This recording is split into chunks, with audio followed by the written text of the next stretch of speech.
The United States Court of Appeals for the Fifth Circuit is now open according to law. God save the United States and this honorable court. Good morning. The first case on our docket this morning is 20-40580, York versus Welch. Counsel, I don't want to mispronounce your name, so can you pronounce it for me? Yes, Your Honor. Nishi Kothari for appellants. Okay, thank you. Sharae Reed for the City of Beaumont. Okay.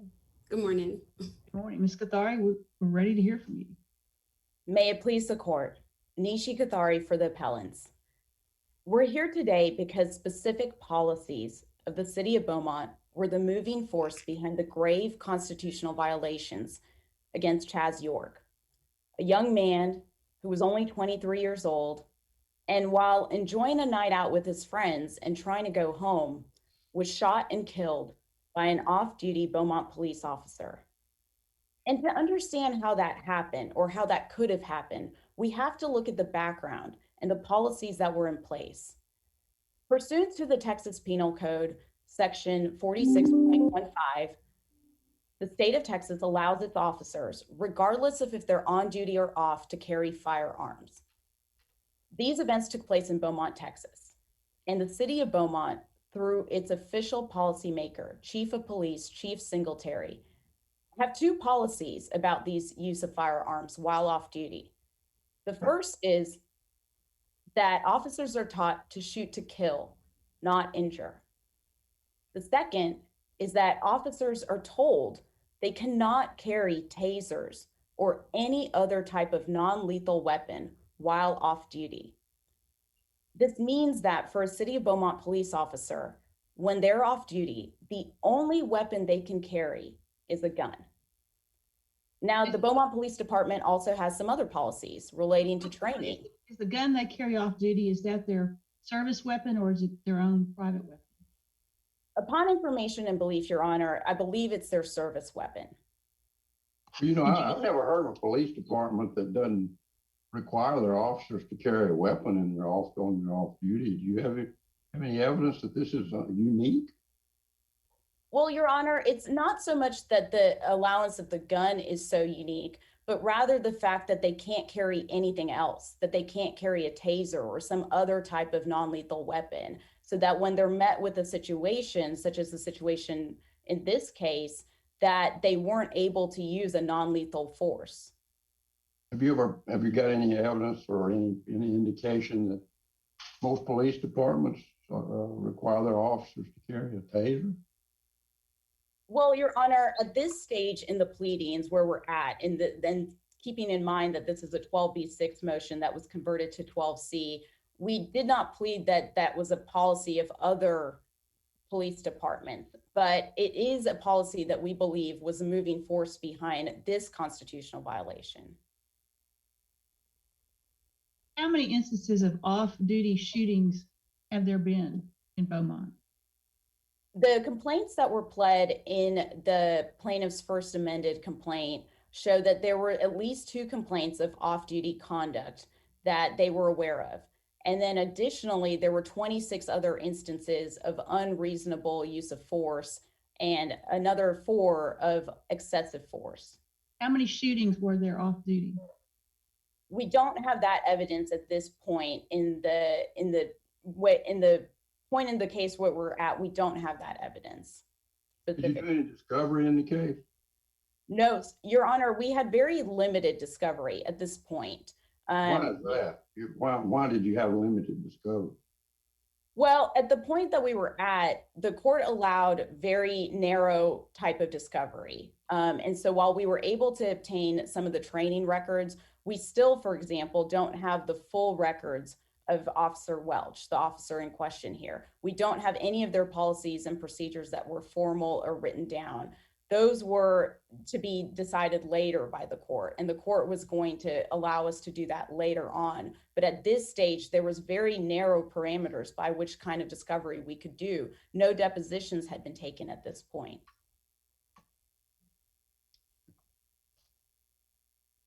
As it relates, I noticed Officer Welch resigned from the police force after this.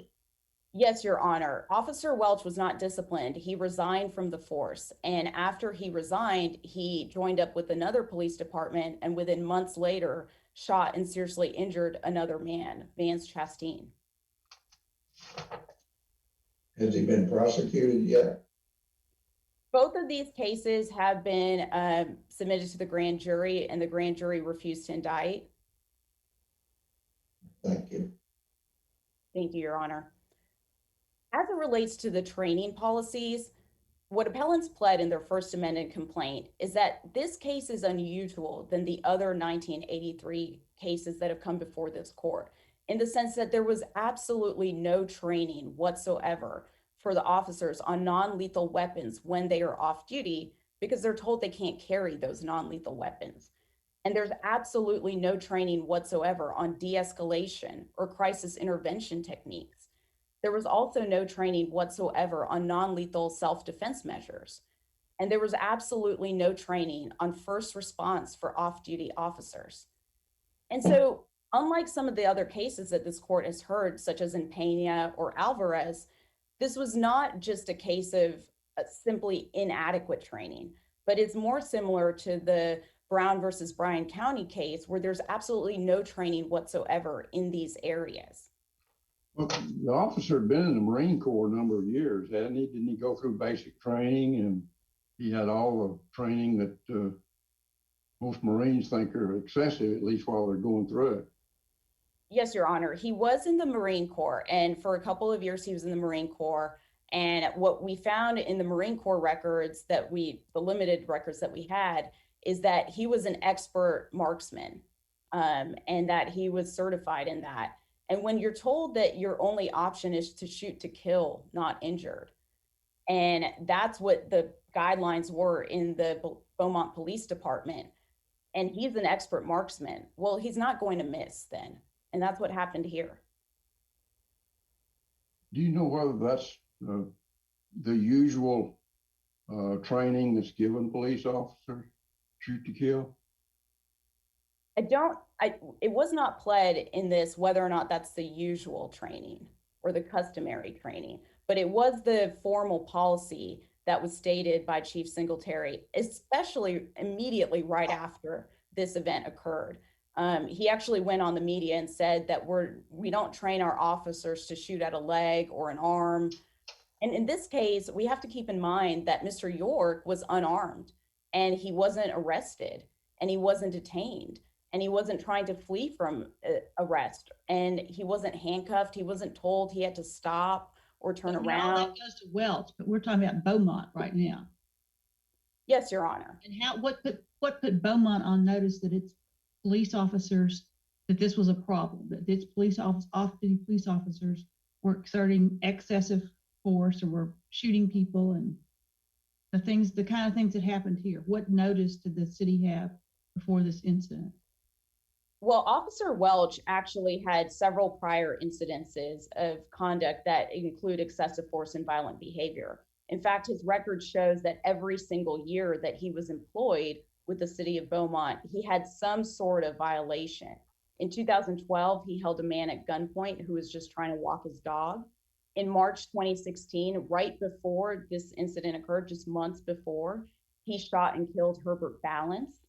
And he also had other violations where he displayed very violent and angry behavior. Even before he was hired with the force, he was arrested twice, once in 2007 and another time in 2008. And they knew that when they hired him. And he also, in 2013, had smashed his laptop because he got angry. In 2014, he used his vehicle to ram at a fleeing suspect multiple times. In 2015, he caused a wreck. And what's interesting is that the Beaumont Police Department only punished him for those violations that involved property damage. Any time that he used his firearm, he was never disciplined by the Beaumont Police Department. And if you continue to look at the administrative complaints and the citizen complaints that appellants pled in their first amended complaint in the record at page 291, there's about 31 different instances of the use of excessive force. But Your Honor, to your point about a pattern or a practice here, it's important to keep in mind that the three policies that we're focusing on here, the shoot to kill, the off-duty taser, and the failure to train, are all formal policies. They don't fall into the third category in the Hicks-Fields analysis of a persistent use or widespread use that goes into custom. They've actually been enumerated by the official policymaker. And we would argue to this court that the single incident exception should apply, especially given the grave constitutional violation that occurred. And that this court has found not only in Bryan County, but also in Covington most recently last May. Were there witnesses to this incident? There were many witnesses to this incident, Your Honor. Did any of the witnesses back up Scott's version? Back up the officer's version or Mr. York's? Welch, I'm sorry. Yeah. Oh, yes. Basically, most of the witnesses, including the witness that was right by Mr. York, the woman who was driving him home, she said that there was no bat and that he was completely unarmed and that he was just trying to run away from Officer Welch. There were other witnesses that provided conflicting testimony, and some of the witnesses we've pled in our amended complaint were actually intimidated by the police department during questioning and forced to change their story.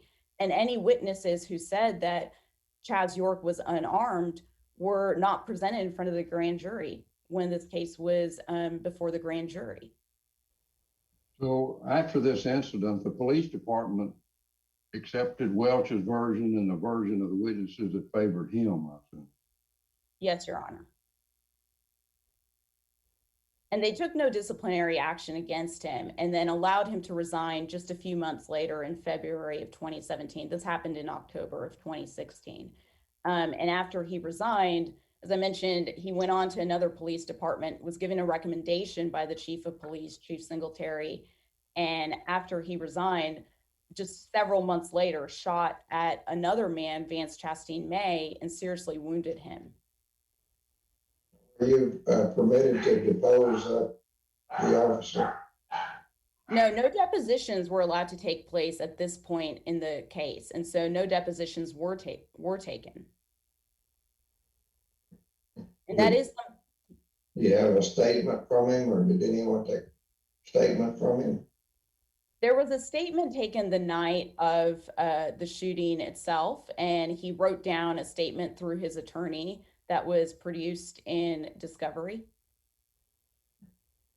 And did he contend that the deceased had a bat? He did contend that, Your Honor. But I would remind the court that, again, we're so early in the stage here at the 12B6 and 12C stage that what appellants have pled is that he does not have a bat. And if we look at those well-pleaded facts in the light most favorable to appellants, this court would have to adopt the facts that he did not have a bat.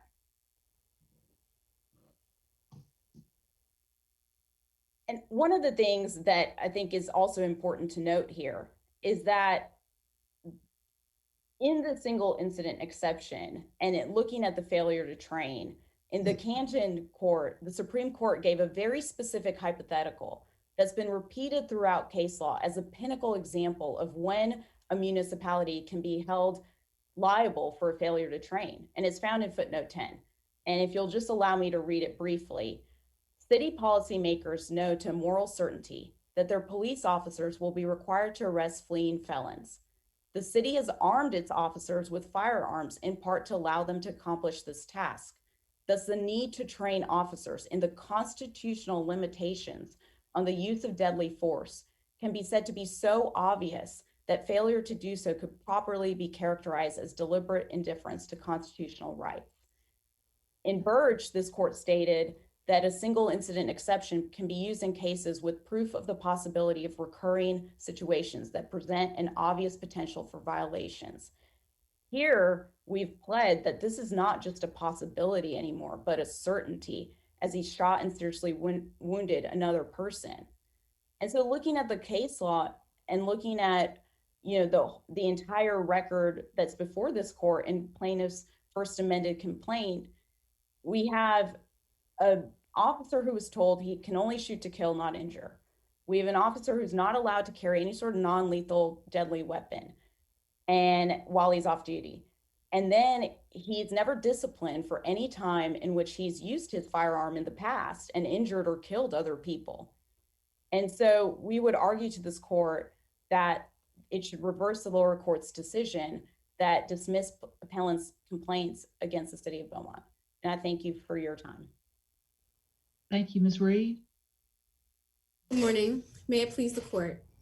My name is Sharae Reed, and I represent the city of Beaumont, the respondent in this case. The city of Beaumont respectfully requests that the court affirm the district court's decision for the following reasons. First, the district court acted within its discretion with following well-established case law when the court converted the city's untimely 12B6 motion to a 12C motion. And secondly, the appellant's pleadings were insufficient to overcome a heightened pleading standard required to maintain a 1983 claim against a government entity. Your Honor, this case was adjudicated fairly and on the merits. Appellant's pleadings failed to show a nexus between the injuries sustained by Chaz Dwork and acts or omissions by the city of Beaumont that would give rise to municipal liability under a 1983 claim. Appellants did not incur a disadvantage when the lower court converted the city's 12B6 motion to dismiss for failure to state a claim to a 12C motion for judgment on the pleadings because the standard of review is the same for both motions. When making its ruling, the district court charged with reviewing the facts in favor of the plaintiffs. The city is not disputing that the second 12B6 motion was filed untimely. However, the court in Young versus Houston held that an untimely 12B6 motion for failure to state a claim can be accepted as a 12C motion for judgment on the pleadings, which is exactly what the lower court did on this occasion. Appellants have not properly addressed why this action should not or could not have been exercised by the district court. Instead, appellants argue that their pleadings met the baseline criteria and they should have been allowed to offer additional evidence to support their claims. Which leads me to my second point.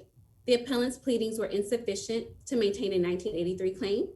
Appellants my only concern here is the plaintiff hadn't had an opportunity to do any discovery. Yeah. And they have come forward with some evidence that a number of complaints had been made about this officer and other officers about excessive force, and they have some statistical evidence that the judge didn't consider because they hadn't.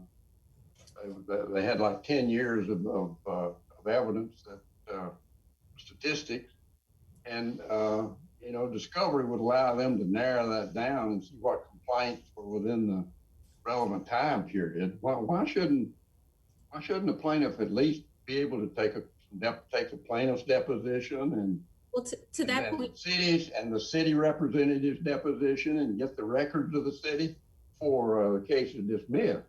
Your Honor, we produced over 11,000 documents in this case. To be exact, it was 11,159 documents in this case. The bulk of those documents, 825 documents, included reports, statements, photos, and media. They were submitted to them in an additional 333 documents, including all of the police policies, photos and media, call notes from that night, 911 calls, statements from witnesses, the complete investigative file for Officer Welch. We're all producing. What about evidence of all these other claims that they're talking about? No, Your Honor, those are all included in their amended complaint and their original complaint. Their complaint included his military records, his personnel file from the city of Beaumont, the news link. What about all complaints against officers other than Welch? They included the 10-year span, and they never requested those, Your Honor. We would produce several documents, like I said, produced pursuant to a request for production, were produced to them prior to the city following their complaint. They filed a response to the city's motion to dismiss on June 18th, when they had all of these records in their possession. Additionally, the scheduling order that we were under at the time would have allowed them to amend their pleadings without leave of court up until June 7th, 2019. And the scheduling order was amended prior to the court ruling on this motion on June 26, 2019, and they could have amended their petition by March 3rd. So they had ample time to do discovery. They never requested to do discovery. They never requested to have any of the documents that they allegedly claimed to be withheld to be reviewed by the court to be released under the court order.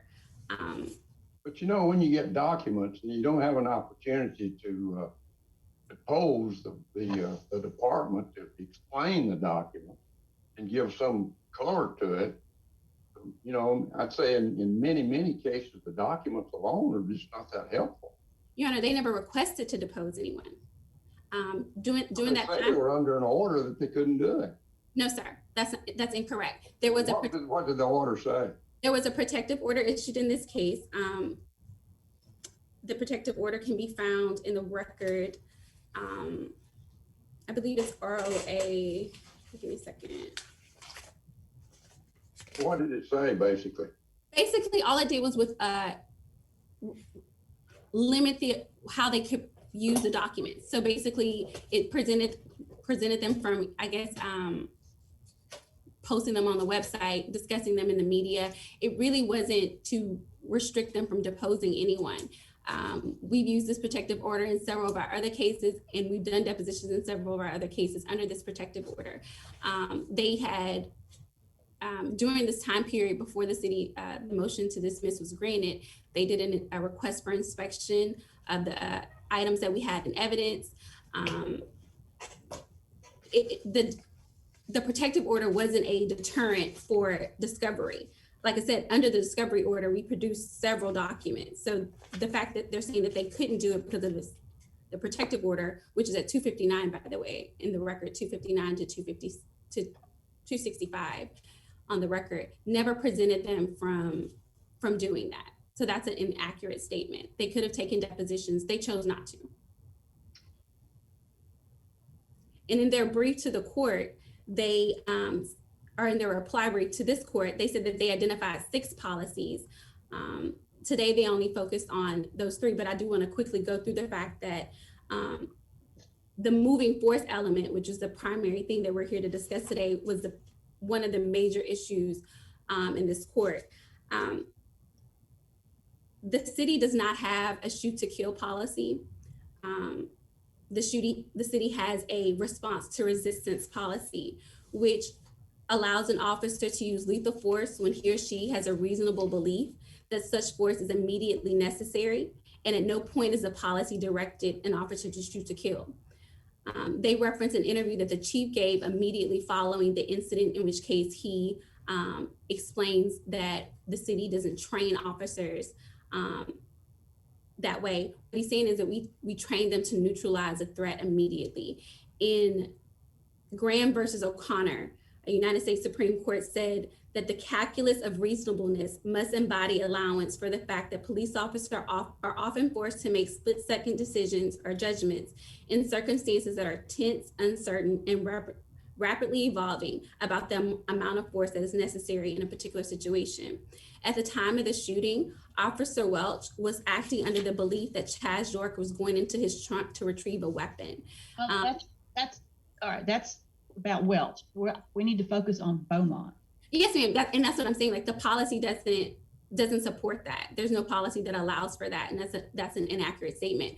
Is there training given on the limits of deadly force? So yes, ma'am, there is, and that's what I'm saying. Our policy on resistance allows an officer to use whatever force they believe is necessary. And I think that is the policy. There's no policy that says that you have to use your gun, you have to use your taser. They have adopted a will theory that says that whatever force an officer believes is necessary in that continuum is what they use, and that's supported by. They get training, on the ground training? Yes, ma'am, they do. Yes, ma'am. Our training standards are in line with T-Close and the Texas standards for training officers. And his entire, like I said, they presented his entire file. And what they're kind of resting their theory on is because Officer Welch had previous acts of aggression that would support a but-for rationale. However, the court cited in Fair versus City of Arlington that the focus must be on the direct and foreseeable effects of a policy and custom and not a but-for notion. So the fact that we allow officers to carry guns while off duty, the fact that we allow that we don't allow for non-lethal weapons while off duty isn't predicated on the fact that an officer is going to shoot to kill.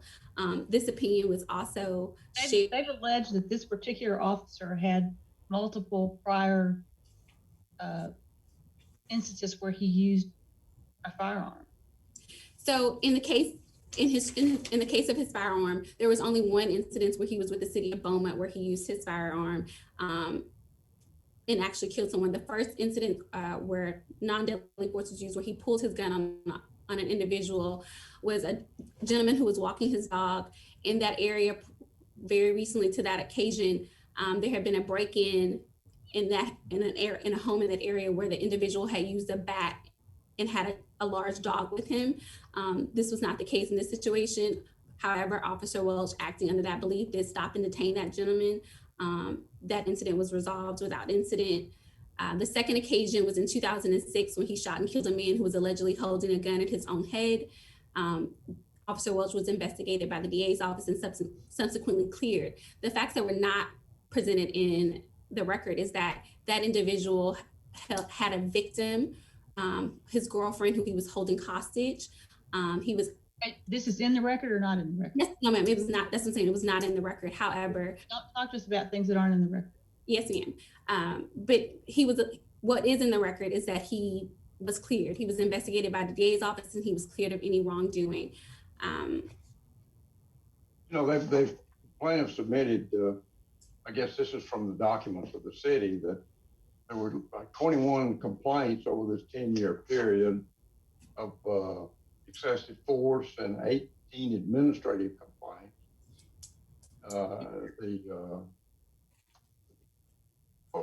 Shouldn't the plaintiffs be able to discover what those complaints were about? And Absolutely. These complaints were submitted as a part of their amended completing, and they were also included in their original filings. They never asked the city to produce documents as it relates to these complaints. The court did recognize these complaints, and what they said as it relates to that is that they provided no context as to how these related. There were only 21 of the 112 complaints were sustained, only 21 of the alleged. They never asked for additional documents from the city, and so none were provided. In Peterson versus the city of Fort Worth held that 27 complaints against police officers over a 3-year period without placing those numbers in context was insufficient to establish a policy condoning force. What I'm saying to you is they had these records prior to filing their complaint. At any time during their request for production and their request for disclosure, they could have requested that the city provide additional context for these figures, but they never did. well, Peterson was a summary judgment case, Yes, sir, it was. and this is a motion on the pleading. Yes, sir, it is. And the paper may not provide the detail that's needed here. And it looks like the district court was discouraging deposition. Is that not right? No, sir, it's not. It's not correct. It's not right. Even though there's a protective order in this case, it only applied to documents, and it was entered. The protective order was entered to keep the case from being tried in the media and to protect, as you know, the city is a civil service city, and we follow the 143, which allows for an officer who's been disciplined but not formally a chief to maintain a confidential G file. They requested that file, and that file was submitted under a protective order, which is required by law. Any documents that they believe were withheld could have been produced to them under the protective order after being reviewed by the court. They never requested to do depositions, and any document that they were requested that the city felt was confidential or should have been protected would have been reviewed by the court. However, like I said, the city produced several documents in this case.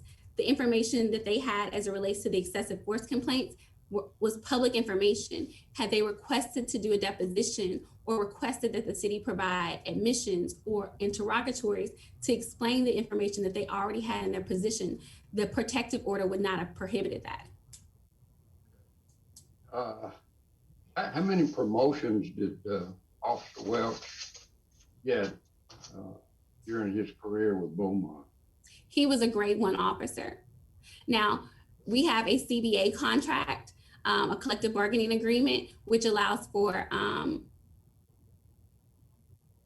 across the board increases for each officer under the contract. So he would have been entitled to payment increases under his collective bargaining agreement. However, he was never promoted past a first grade officer. So he was never promoted in ranks, but he did receive pay increases under their collective bargaining agreement.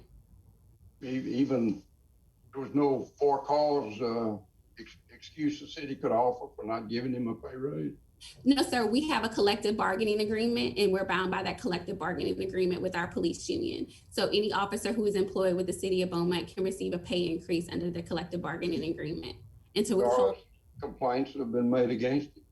Yes, sir. We're bound by the collective bargaining agreement. So we would have been in breach of the agreement if we would have withheld a pay increase for an officer.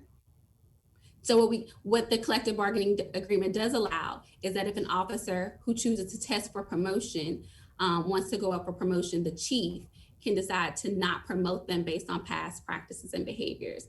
But under the collective bargaining agreement, we're bound to pay them.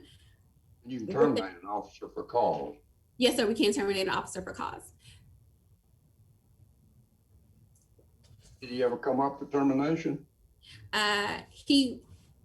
When he was disciplined for, in this particular information, what they did is they allowed the criminal investigation to go forward prior to any formal investigation being completed or any action being taken by the chief. Officer Welch took another position in a different city. So he was never formally disciplined, or he never went before a review board to be disciplined for the York incident because he resigned to go to another city. The other incidents that he had? Yes, sir. In that incident, that was a robbery in progress. So the gentleman that they're saying he shot and injured was a robbery in progress who had actually drawn his weapon on another officer.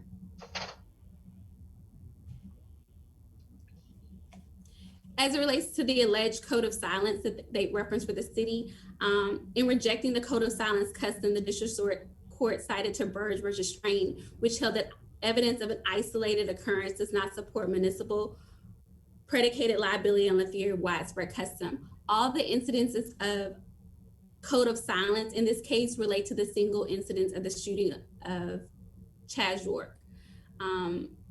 The appellants never alleged any prevalent recklessness in the police department or any culture of recklessness, which was noted by the district court. Also, Snyder versus Trangier rejected a 1983 claim that a police department had a code of silence that fostered pervasive attitude towards violence against citizens after evidence that a police officer threatened a civilian in front of other officers were presented. In that particular case, that officer only had one incident of infraction on his record, and there were no criminal charges filed, and the individual in question never pressed charges against that officer. And so the fact that the other officers involved didn't come forward to say that this had happened, the court said did not promote a culture of a code of silence. As it relates to the failure to discipline and ratification, the district court, again, noted those two incidents that were on the record, but they only focused on the ones where Officer Welch was employed with the city of Beaumont and not the ones subsequently after. Citing to Osborne versus Harris, the district court noted that the appellants did not allege any existence of a policy of inadequate officer discipline. As I noted previously, they could have requested these documents from us at any time, but chose not to. And because the lower court also noted that liability does not attach merely because a particular officer may have been unsatisfactorily disciplined or otherwise sound program was negligently administered. And that's Gonzalez versus Bond, citing to the city of Canton versus Harris. In closing, as a ratification, they cited to two incidents where the police chief's interview and then also Officer Welch's previous history. This court held in Grandstaff that equally extreme factual situations should exist when looking at a theory of ratification, which doesn't exist here. They point to one officer in two incidents in his 5-year tenure with the city and try to compare that to the entire night shift in Grandstaff, and that's just not the case. Also, the police chief's interview was based on his version of events that were told to him by Officer Welch prior to any formal investigation being done. In Peterson versus the City of Fort Worth, the court held that even common and known excessive force within the police department is not a ratification, nor is a policymaker defending conduct that is later shown to be unlawful. Did the police chief ever back off on his initial story or interview fact? He never did a second interview as it relates to this incident. I believe that had he given a chance that maybe he would have done it, but his interview did not condone any lawless behavior. His interview basically stated that the city didn't have a non-lethal a taser policy and that officers were permitted to carry off duty. His comments didn't support any act of illegal conduct. Your Honor, for these reasons that are stated here today, we ask that you affirm the district court's decision. Thank you. Ms. Kothari, rebuttal. Yes, thank you, Your Honors. There's a couple points I'd like to talk to, and I'd like to just directly go to the discovery issue. We submitted in our request for production, specifically on numbers 42 and 43, all complaints of excessive force made against the Beaumont Police Department in the last 7 years. In response, the city stated as follows: the city objects to this request insofar it is unduly burdensome and harassing, and would require production of an unreasonable number of documents that are in no way reasonably calculated to the discovery admissible evidence. 43, statistics and records kept by Beaumont Police Department complaints of excessive force in the last 7 years. Same objection was launched. 44, any copy of records exchanged with the San Jacinto County Sheriff's Department relating to Chase Welch. We asked multiple times about the excessive force complaints and were basically met with objections and told they're not going to produce it. So I'm a little bit— Try to get a ruling on the objections? Your Honor, at that point, I understand that this isn't in the record, but at that point, based on the status conferences that we had had with the court, it did not seem like we were going to be able to get those documents from them. And I understand that the notes of those status conferences aren't in the record. And so I don't want to, put things here that are not in the record.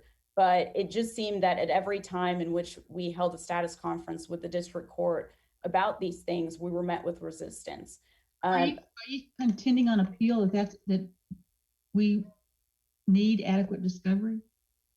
It is one of the things that we have noted in our brief, that there was limited discovery. Are you saying it was error for the district court to limit discovery? I'm not contending that it was error for the district court to limit discovery. But I am saying this, that we did ask for these complaints despite Ms. Reed's assertion to the contrary. But you didn't get a ruling. You didn't go to the court and you didn't get a ruling. No, Your Honor, we did not. And this case was pending for quite some time. Is that correct? It was, yes. How long was it pending? I think it was approximately a year before the City of Beaumont order was granted. The suit was pending about 2 years, though. The suit was filed in 2018. And, right. But discovery was, sorry, Your Honor. Discovery was not able to start until January of 2019. That is the point in which the court put in the scheduling order and said, now you can start discovery. And so we really have to look at starting in January of 2019. Ask for any depositions? I'm sorry? Did you ask for any depositions? We did. And that was going to be my second point. There were multiple correspondences in which we asked for the Officer Welch's depositions. And every time we were told, oh, we can't do it now. We have to do it later. Ask again. Keep asking. We asked about 3 or 4 different times for that. For Welch. Yes, Your Honor. Did you go to the court and get an order on that? We did not. Did you ask for any other depositions? I believe at that point we were hoping to get Welch's deposition first, so that then later we could then go to get Chief of Police, Chief Singletary's deposition. But we needed Welch's deposition first in order to do that. After this motion was filed, seems to me it would have been very prudent to just notice the deposition and subpoena it. Why wouldn't you do that? After the motion to dismiss was filed? Well, yeah, particularly then, but maybe even before then. We could have noticed his deposition. I believe it would have been met with a motion for quash And it seems like to me that every time that discovery was trying to go forward, we were met with resistance, Your Honor. Well, but you didn't get a ruling. I mean, it seems to me that you could have told the district court before you rule on this motion, we need these depositions. And did you do that? And what did the court say? No, Your Honor, we did not do that. We did not ask them to continue the motion to dismiss based on discovery rulings or anything of that nature. But I think it's disingenuous to say that there was no request ever made, or that we never asked for these documents, or that if we did, that they produced them, because they certainly did not. The point is, you had time to go to the court and get a ruling, and you didn't. And you had time to ask for depositions, and you didn't. You had time to ask the court to order depositions, and you didn't. Is that true? Yes, Your Honor, that's true. And I believe I'm out of time. And so if there's no other questions, I thank you for your time. Thank you. We have your arguments. We'll take this case under submission. Thank you.